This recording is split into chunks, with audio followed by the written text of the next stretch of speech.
She's a STEM girl. Hello. You're listening to our podcast, where Palo Alto students discuss life as a student, culture, and relatable experiences. So sit back, relax, and enjoy our podcast. Hey guys, welcome back to the PACcast, where we explore student life here at Palo Alto College. I'm your host, Mariana. I'm Justine. I'm Karen. And today we're with a very special person, Miss Sandra Coronado. Tell us a little bit about yourself, Sandra. Hi, my name is Sandra Coronado. I am a peer academic coach here at the STEM Center, and I am also the founder of HopeGen, which is a support group for first-generation students. Sounds exciting. Are you a student as well? Yes, so I'm currently a student at UTSA, and I'm finishing up my last semester. Yay! It's exciting. What are you studying? I'm majoring in biology. She's a STEM girl. STEM. All right. Karen, did you want to ask our icebreaker? Yes. Yeah. We prepared an icebreaker for you, and this is like a question that it's deep. Yeah, you're going to have to think about this one. Yes, because this will define. Nah, I'm just kidding. This defines how we think of you, Sandra. Yes.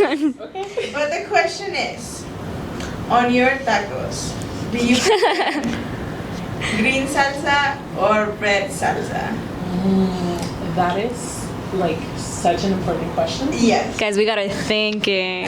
I am thinking because it depends. STEM does not prepare you for this. Yeah. No, but you know what? This morning I had tacos and I put the green salsa instead of the spaghetti. Oh, the green. That's all I needed to know. I'm so disappointed. I'm just kidding. Well, Sandra, tell us a little bit more about HopeGen. Well, actually, I wanted to share how I met you. I met you at Temusa. We were attending a conference, which was really funny because it made me think more about HopeGen and what you do. But I'll let you introduce it first, and then I'll explain the little anecdote. Yes, so basically HopeGen, like I mentioned before, it's a program for first generation students. So what I ended up thinking about last year was how can I help students not just stay enrolled and wanting to stay in the campus, but at the same time, what support do they need? And just based on how I experience having to come back to school and post-pandemic and how much I needed support in certain areas, I felt like if I felt like this, how many other people would feel like this, So I mainly just wanted to work on those areas that I had to learn to work on myself on my own and help other first generation students be able to work on that, but with a little bit more guidance and with someone along the way. Can I just be like, don't do the mistakes I did? Yeah. So mainly HopeGen is really there to help support our students and give them tools that took a while to learn as my education went by. So really just hoping to make them feel like they're welcome and that their identity as first generation student is being represented at its fullest. Yeah, it is really hard being a first generation student. It brings me back to the anecdote I attended because we were at a conference and we were doing panels. There was a panel where it was called Drinking in a Corporate Setting. And I was like, as a first generation student, my parents would have never taught me how to drink in a corporate setting. Yeah. And if it wasn't for this panel that I'm in right now, I would have made a fool out of myself. So it's so important that we implement programs like HopeGen that help us pave the path for our future generations, but for ourselves, because it can be such a scary thing. So it's such an admirable thing that you're doing. Thank you. Yeah. What made you you said that your prior experiences pushed you to do HopeGen. Did you have anybody helping you? What did that support system look like? Yeah, so funny question. I had work support and then outside work support. So my two best friends were very open about mental health and stuff like that, and I learn about that, and alongside of that I wanted to implement that to HopeGen. So they were very much supportive of my ideas, and at the same time they were like, yes, you have to do this because it's not just your experience, but there's for sure other people out there living this and going through this. so why not support them? So they kept like reinforcing it. So my best friends were there for me, and then here at work I have my team in the STEM Center who's really been like pushing it forward, putting the flyers out, social media, all of these things. So really it's been I had a lot of support, and at the same time I have to give like a huge shout out to Leslie from Communities in Schools. I love her. She is She's not the just best. amazing, right? Yes. But she's also been funding Hope Gen with a lot of her grants. So it's like very much like she came in and like she saved me. So she's been supportive of my ideas too. So I have to give a big shout out to everyone who's helped me along the way. It's amazing. That is yeah. so very like cute for me, because as first generations, you don't even think about the things that you don't know about. Because for me, eating like with the etiquette that you have to have, like I don't think about it. Like if I'm going to a corporate session or whatever and I have to eat, I wouldn't even have thought about it. Yeah. And like you're saying, like the drinking, like there's so many things that we're not taught when we're growing up, that you think that life is normal. Like you're living it, that's normal. Like you're never gonna go further than where you are. But then you come here, you go to school, you go to college, and you're like, oh wait, like I'm missing so much of this stuff that I need to get myself into. I need to learn, and I need to, become that professional that I want to be. Yeah, I think it's such a culture shock when you come Yes. to college and when you step foot into a professional setting as a first generation student, because you grew up knowing certain things. When you get here, you're like, nothing is the same. And to have these support groups that you offer, it's so important. I wanted to ask you, what did your support group when you were in college, when you were here at PAC, look like, both at school and home? Because it can vary, and it's so important. So it's a great question, because like honestly, one of my best friends who I mentioned who was supportive of my idea, she was with me here at Palo Alto. It was my second semester, and I met her by just studying at the Science Learning Center before there was a STEM Center. And it was her and my lab partner and then 2 other people, and then for some reason like 3 of us became closer in the sense of studying, and then we started doing more things on our own, and that's when I was like, oh, I feel like I belong, or like I like coming to school because I get to see these people. And so that was one of the people who I really had that support group, and they're still in my life, by the way, and they're still very much supportive of me to this day.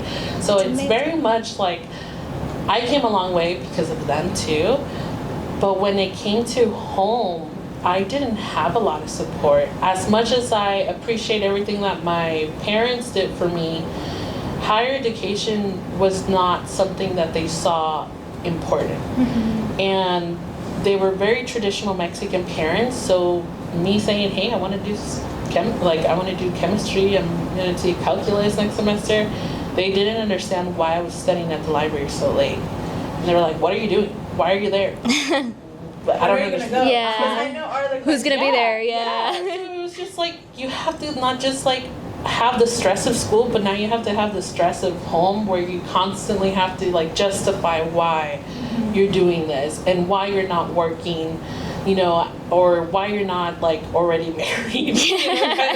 Why don't you have 6 kids at the age of 20? Yeah. So there's like a lot of these traditional aspects that I'm going against, right? So that's once again the first generation cycle of having to break these things, and then not just like going against sometimes like the system out there, but sometimes you have to go against your own traditions.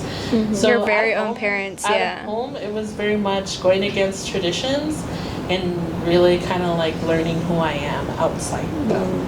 That's why support groups are so important. And it's Yeah. really hard going against those things, I know that I feel like I'm betraying my parents, or I feel like maybe I'm doing too much for me, and I should be doing more for them, because they've given you everything, and then you're like, oh wait, like now I'm an adult, I have to look for what I want to do with my life, and it's where you're like you need to learn to prioritize those Herself. things. Yeah, I think as a Latina, especially as a first generation Latina, it's so hard to sacrifice that relationship, almost like sacrificing your relationship with your parents because you're prioritizing yourself. It's such a sad thing to go through because you're in this constant battle like, oh, it's my turn to provide, but I can't because I need to provide for myself first. It's such a hard like internal battle to go through, and if you don't have these support systems, it's such a hard thing to do by yourself. So it's so important to be informed about things like Hope Gen. Yeah. So Sandra, I have another question for you. How has it been being in the STEM field as a first generation Latina? What do those opportunities look like? Because I feel like a lot of times we miss opportunities that really propel us forward. Yes, and I honestly feel like that is, like, sadly an area where when I first began in STEM, I wanted to do all these research projects and like I wanted to do this research that I was across the country and I was like, I want to do that. And then not going through with it because I was like, oh, I don't think I'm smart enough. Oh. And then like there were so many things that I wanted to do, like undergrad research experiences, but I said no to them because I was so nervous of being in a lab with like professionals and then me like coming in. Yeah. So I decided, no, you know what, let's just not go. So I didn't go. But now me in those like seeing like all these flyers about like internships and undergrad research, I am like, you know what, no. It might have been a little too late for me now because I'm finishing school, right? But it's never too late. No. For everybody else. Yes. You know, so I push it forward and I try to tell people like the same way that I felt. There's like, I said no to myself. Like, don't be that person. Don't be the person. Don't let yourself like stop yourself from doing it because it's honestly sometimes you can be your worst enemy, your own 100%. worst enemy. Yeah. So I feel like it's definitely hard to be a Latina in STEM based on like some of the things that I've heard from other you know, people who I've gone to school with. There's a lot of microaggressions, not just for being female but also for being POC. So it's really a hard field, but I really think that the more we are represented and the more that we join and we tell ourselves, you know what, no, I do belong. I should take that opportunity. It's the only way that we can really like break that cycle of not having that representation, but at the same time seeing ourselves in that seat, which is so the most important. Yeah, I think that representation is the one that matters most. I think that the lack of representation has really been a good root for imposter syndrome, because I know you said, well, I'm not good enough for this. Did you struggle a lot with imposter syndrome? Oh, terribly. I mean, like that summit that we went to, Yeah. the first 30 minutes I was so uncomfortable. I was like, why am I here? I should just not come here. And I was like, Yeah, I don't belong here. Like, Yeah, this should have gone to somebody else. yeah. Yeah. I was like, I am not dressed well enough. Like literally so self-conscious. And then I'm like, no, like I did belong here. This is what I'm passionate about. This is me. This is who I am, and I'm trying. Yeah. You know? And sometimes that's all that matters. You trying, and like it's hard, but going against that little, you know, inside voice that was like, no, you don't belong. But then you're like, no, I do belong, and I am amazing, and I have all the skills, and I want to help people. Yeah. That's literally how I felt with getting this work study. I was like so nervous with it. Like, I was like, I don't feel like I'm gonna be able to do it.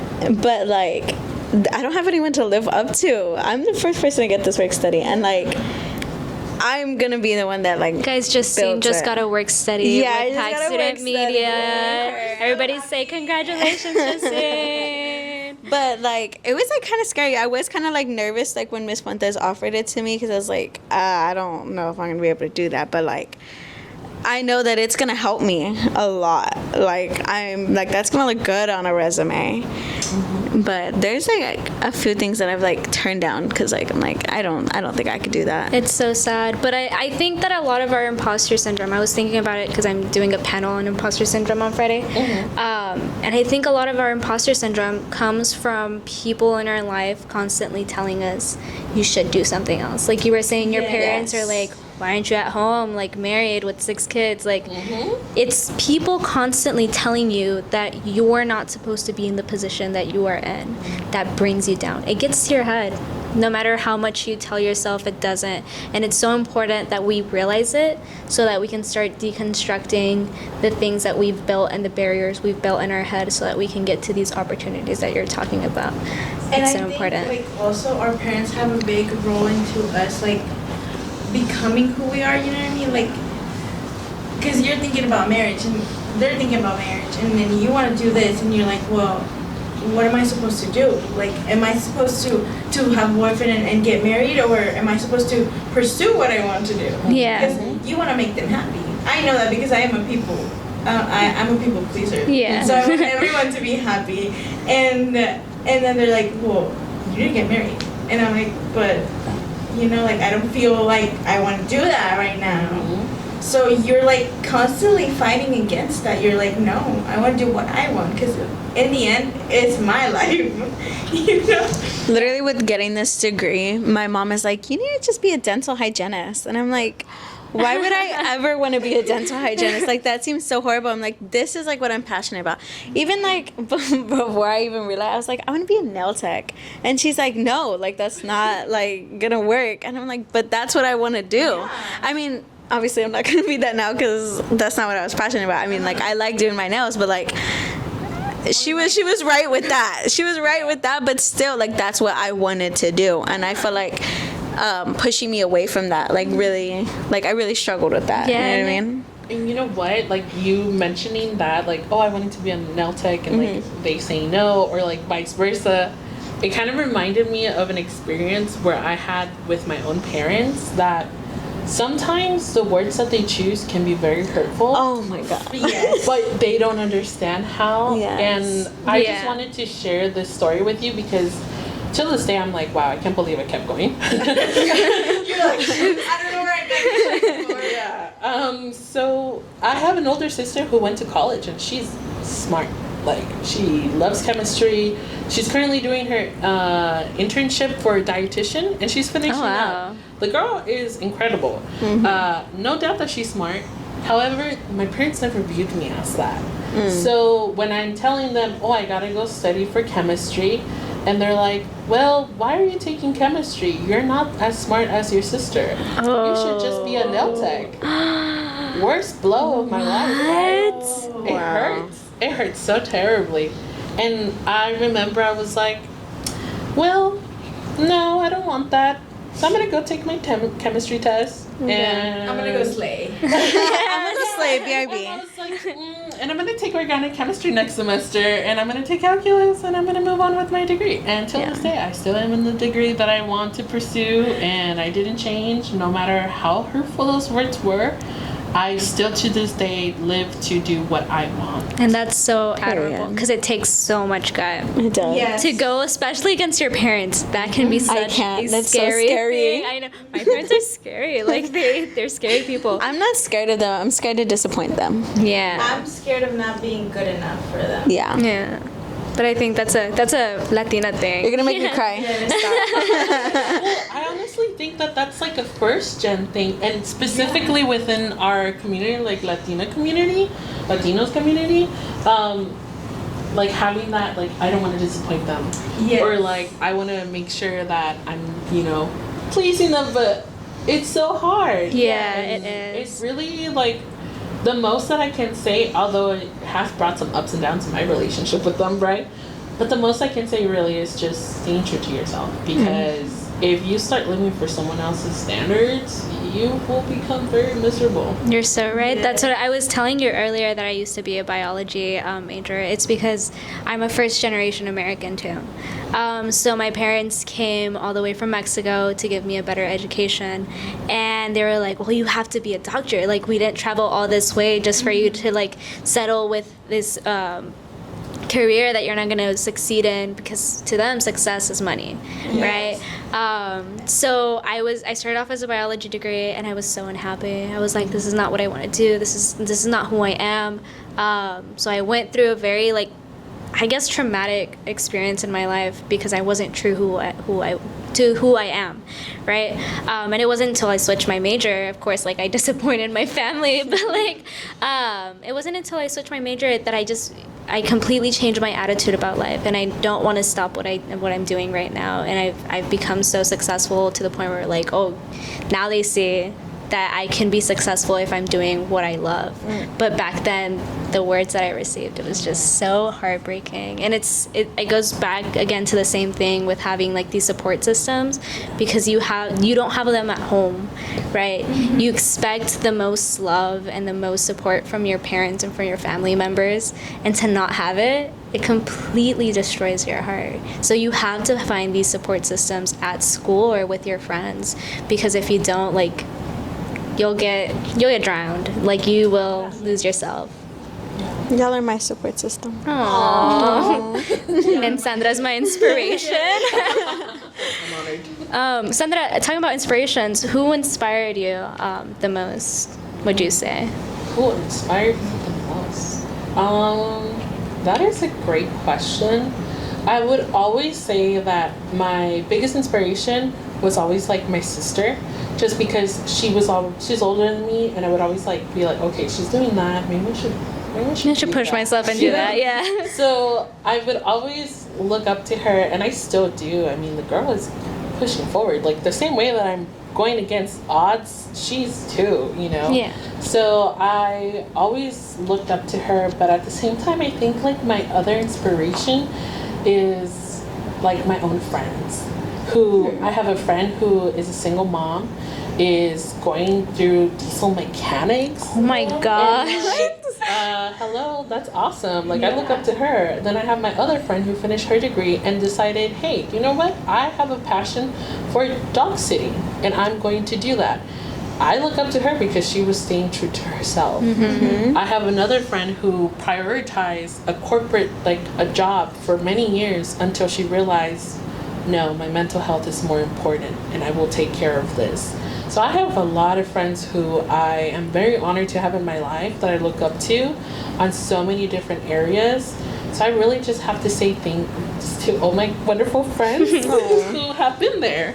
Good, that's good. Would you say that mental health, because you were talking about your friend that focused on mental health has a big thing to do with first generation students? Oh yes, definitely. Yeah. I was looking up some of the statistics, and first gen students are like more likely to suffer from depression, anxiety, and it's all due to issues such as low income, as well as not having that family support.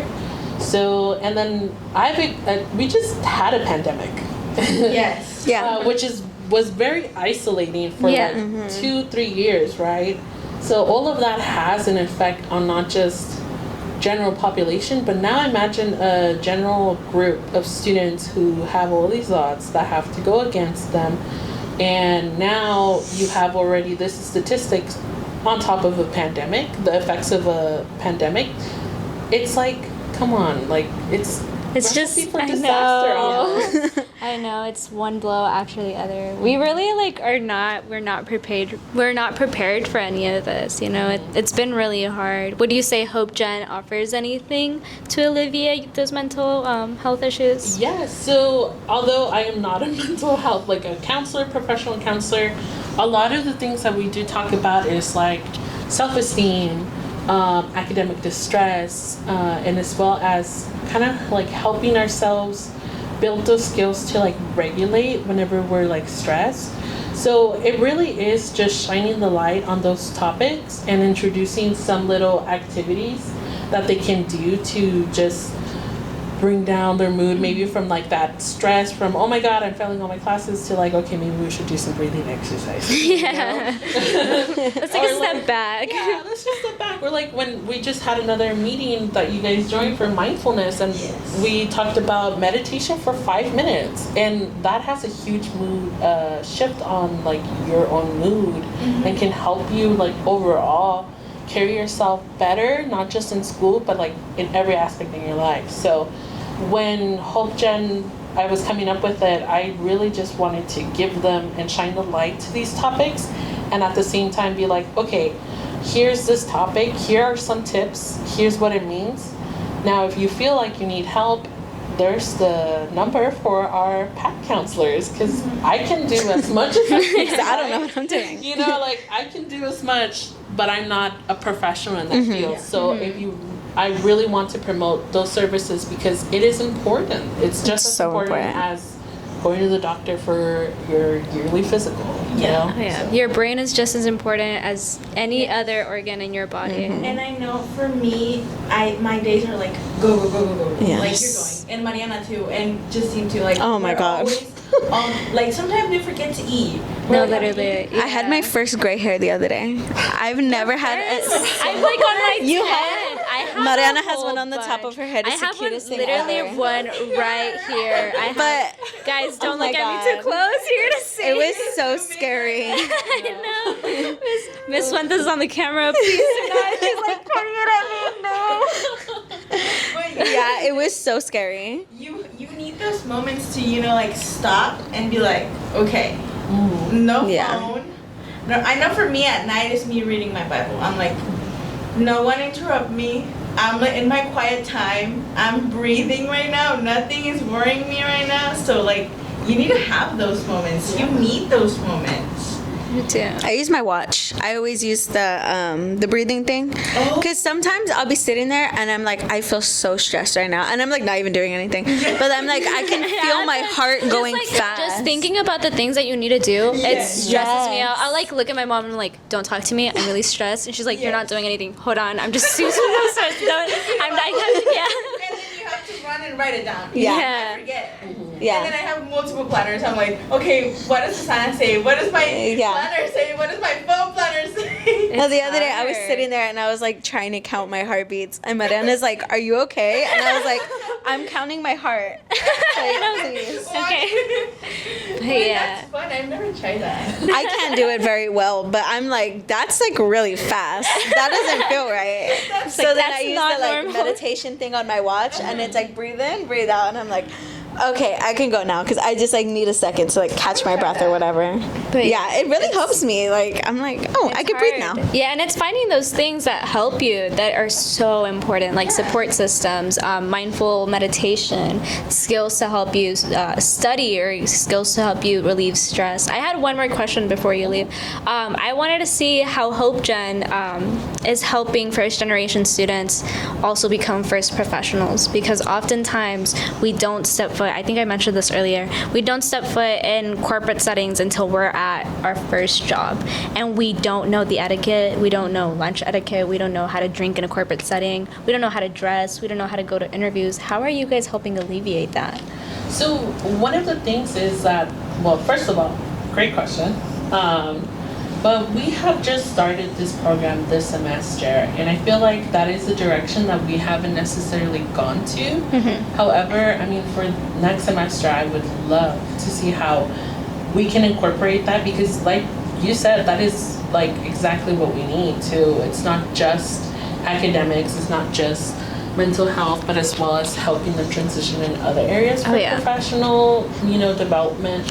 But I think in the future, working with our career advising maybe might be a really good thing. I know that they came and spoke before and gave some information on some career events that they were going to have, and one of them was the food etiquette, actually, which is funny. But I think maybe continuing partnering with other college services, which is what I wanted to do, was just partner up with other college services to really help them. Oh, okay, we talked about this here. let me go see how that works. So really like already, what we already have in campus, I feel like it's great, but helping them actually go use it and like not feel so scared to go into that office and ask for help. So it might be really good to just have them come over, introduce themselves. Hopefully students are wanting to reach out and like work on that area. So that's what we can do in the future, because it's very important to really help not just academics but in general. Yeah, I feel like the resources are there, but it's so scary to use the resources if you've never done it before. So it's so important to give us that push. Well, that's all the questions that I have for today. I don't know if you wanted to add anything about Hope Gen. Well, yes. Okay. I don't know when this airs, but we have our last meeting on Wednesday, this coming Wednesday, so feel free to stop by. I hope that the program continues as the years go by, but yeah, I definitely would love to see more faces if they can, so hopefully during the spring this program continues, and I hope that more students want to join. Of course, everyone is welcome. They don't have to be first generation students. If you're not, that's fine. Anybody's welcome. So yeah. Do you guys have any social media that you want to plug in? So we don't have an individual social media page, but we do have the PAC STEM Center page, and that's mainly where we post our flyers and any like updates and upcoming stuff that's happening. Awesome. Well, yeah, guys, keep an eye out for the PAC STEM Center Instagram to find out more about Hope Gen. Thank you so much for being here, Sandra. We really appreciate you. That was such a wonderful conversation. Our first guest on the podcast. Our first guest. Congratulations. Thank you, Sandra. Well, I'm so happy to have you here. Hopefully we can bring you around another time, and you guys should definitely stay tuned. We have a segment with Hope Gen on our PAC TV, if I'm not mistaken. Currently editing it. So stay tuned for that. Make sure to follow us on PAC Student Media, YouTube, Spotify, and Instagram, so you guys can find out a little bit more about the podcast that we post and our PAC TV. And also let us know if you want to see anything. Yeah. What staff do y'all want to see on the show?